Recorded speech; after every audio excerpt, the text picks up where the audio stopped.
नमस्कार साथियों, बहुत स्वागत है आप सभी का आपके अपने इस YouTube चैनल में। तो साथियों, आज हम लोग जिस विषय पर चर्चा करने जा रहे हैं वो वास्तव में बहुत महत्वपूर्ण है। और अगर कोई व्यक्ति सम्मान के साथ अपना और सशक्त नागरिक के रूप में अपना स्वयं का या अपने परिवार या अपने किसी जानने वाले के अधिकार का संरक्षण करना चाहते हैं तो उनको इस विषय पर जानकारी होना अति आवश्यक है।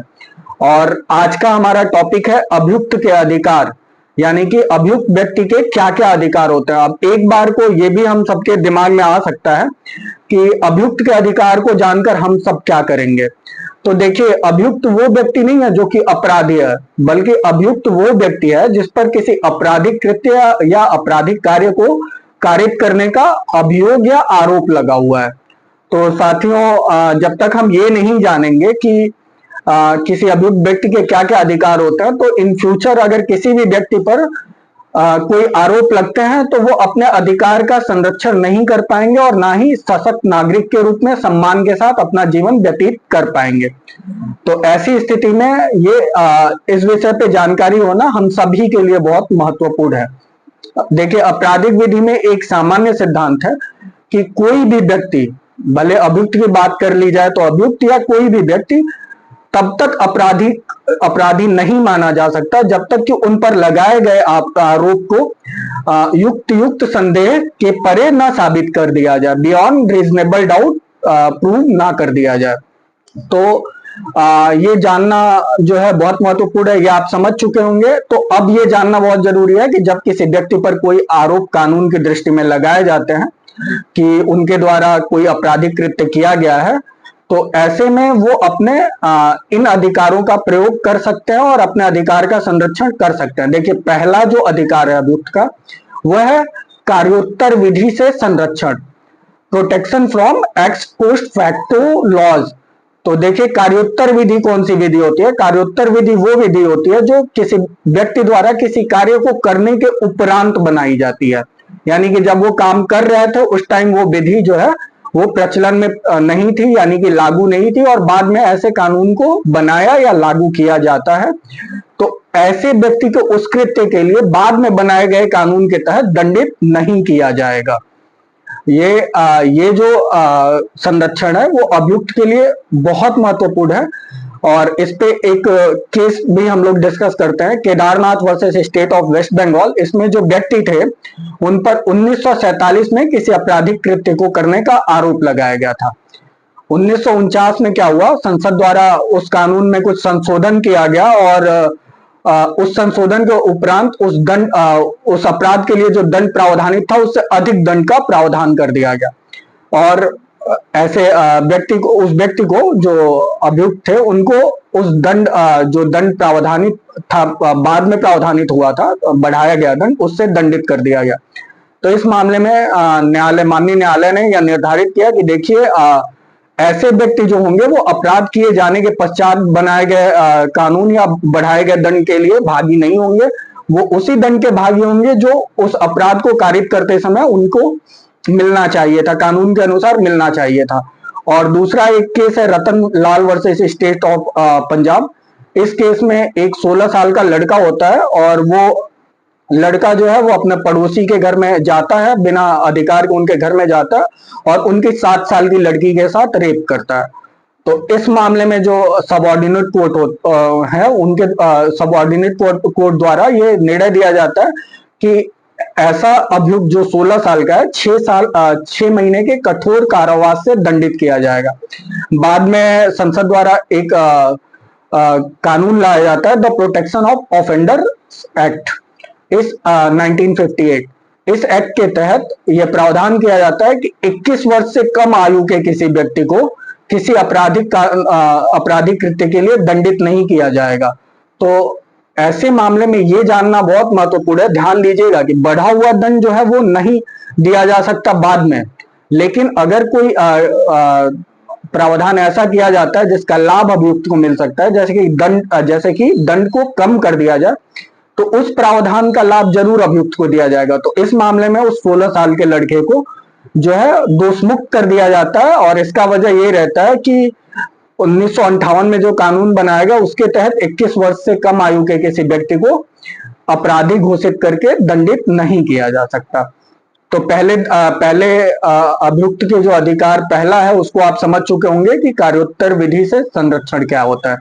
अब दूसरा अधिकार होता है दोहरे दंड से संरक्षण, प्रोटेक्शन फ्रॉम डबल जियोपार्डी।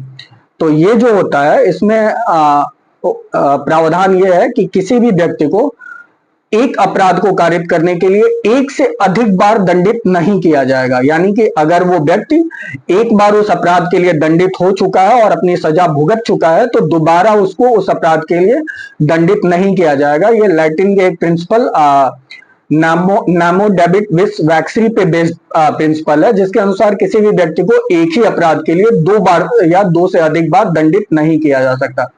इस पे भी एक केस है मकबूल वर्सेस स्टेट ऑफ बॉम्बे। इसमें एक भारतीय नागरिक होते हैं, वो भारत के बाहर कहीं नौकरी करते हैं और वहां से लौटते समय वो ढेर सारा सोना चुरा के लेके अपने साथ आते हैं और कस्टम अधिकारियों द्वारा उनको पकड़ लिया जाता है और उनका सोना जब्त कर लिया जाता है। ठीक है, जब्त होने के उपरांत जो है उनके ऊपर अभियोग चलाया जाता है और उनको सोना चोरी से भारत में लाने के लिए न्यायालय द्वारा कारावास का दंड दिया जाता है। तो ऐसी स्थिति में वो इस प्रोटेक्शन की मांग करते हैं कि भाई हमको एक बार तो दंडित किया जा चुका है, हमारा चुराया गया सोना जो है वो कस्टम ऑफिसर जो है वो जब्त कर लिया है, तो दोबारा हमको कारावास का दंड देना जो है कहीं ना कहीं दोहरे दंड से हमको जो संरक्षण मिला उसके विरुद्ध है। तो इस मामले में माननीय उच्चतम न्यायालय, माननीय सुप्रीम कोर्ट द्वारा यह निर्धारित किया गया कि सोना की जब्ती का कार्य जो है वो किसी न्यायालय द्वारा या न्यायाधिकरण द्वारा नहीं किया गया था। तो ऐसी स्थिति में उनके ऊपर जो दंड पारित किया गया है कारावास का, वो अविधिमान्य नहीं है, वो विधिमान्य है, क्योंकि सोना जब्ती की कार्रवाई जो थी वो जुडिशियल कार्रवाई नहीं थी।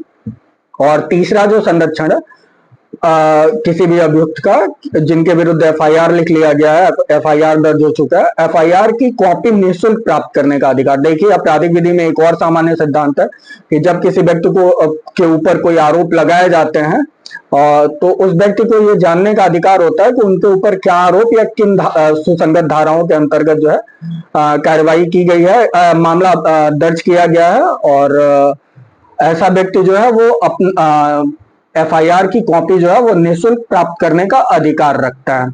और चौथा जो अधिकार है अभियुक्त व्यक्ति का, जमानत प्राप्त करने का अधिकार, राइट टू बेल।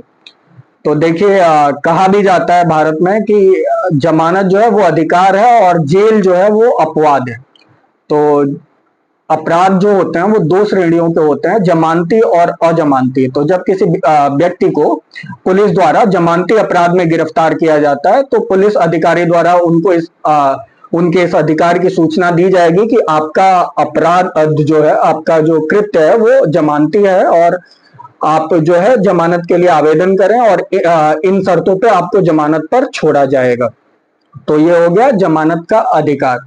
इसके बाद जो अधिकार अभियुक्त के आते हैं वो है निःशुल्क विधिक सहायता प्राप्त करने का अधिकार। तो संविधान के द्वारा हम सभी को यह अधिकार प्राप्त है कि हम सभी जो है, अगर हम सक्षम है तो भी, और अगर सक्षम नहीं है तो भी, राज्य या सरकार की तरफ से हम सभी को या अभियुक्त व्यक्ति को निःशुल्क विधिक सहायता दिया जाएगा।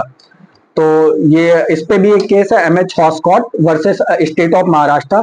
इसमें जस्टिस कृष्णा अय्यर द्वारा एक बहुत अच्छी बात कही गई है। उनके द्वारा यह कहा गया है कि निःशुल्क विधिक सहायता का अधिकार जो है वो व्यक्ति का मौलिक अधिकार है, ना कि राज्य का या सरकार का दान।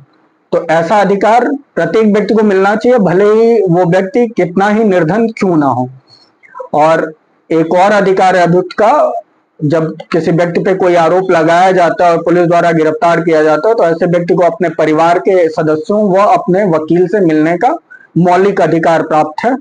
और उस अधिकार को संरक्षित करने के लिए जो है बहुत सारे गाइडलाइंस माननीय उच्चतम न्यायालय द्वारा दिए गए हैं। और इसके बाद एक और अधिकार अभियुक्त को है कि 24 घंटे से अधिक निरुद्ध किए जाने की स्थिति में जो है ऐसे व्यक्ति को 24 घंटे के अंदर मजिस्ट्रेट के समक्ष प्रस्तुत किया जाएगा। तो इस अधिकार को भी जानना बहुत जरूरी है कि पुलिस जो है वो किसी भी व्यक्ति को 24 घंटे से अधिक अपने कस्टडी या कस्टडी में नहीं रख सकती है। 24 घंटे से अधिक रखने के लिए उनको 24 घंटे के अंदर जो है मजिस्ट्रेट के समक्ष प्रस्तुत करना होगा और उनके द्वारा जो भी आदेश दिया जाएगा उसका पालन पुलिस अधिकारी द्वारा किया जाएगा। और जैसा कि मैं अभी बताया भी हूँ, अभियुक्त व्यक्ति को अपने गिरफ्तारी के आधारों को जानने का भी पूरा अधिकार है कि उनको किस अपराध के लिए गिरफ्तार किया जा रहा है और ऐसे गिरफ्तारी का आधार क्या है। और एक महत्वपूर्ण अधिकार जो अभियुक्त का है वो हम सबको संविधान के तहत मिला हुआ आत्म अभिशंसन से संरक्षण, जो किसी भी व्यक्ति को उनके स्वयं के विरुद्ध साक्ष्य देने के लिए बाध्य नहीं किया जाएगा, क्योंकि ऐसा संरक्षण हमको संविधान के अनुच्छेद 20 के तहत प्राप्त है कि किसी भी स्थिति में ऐसे व्यक्ति को पुलिस द्वारा उस व्यक्ति के स्वयं के विरुद्ध साक्ष्य देने के लिए बाध्य नहीं किया जाएगा। और इस पर एक प्रावधान है कि इस पे एक केस लॉ है, नंदिनी सतपथी वर्सेस पीएल धनी। यह नंदिनी सतपथी जो थे वो उड़ीसा राज्य के मुख्यमंत्री थे और उस समय में उन पे भ्रष्टाचार के कुछ आरोप लगे हुए थे। पुलिस द्वारा उनको गिरफ्तार किया जाता है और लिखित में उनसे कुछ प्रश्नों का उत्तर देने के लिए बाध्य किया जाता है।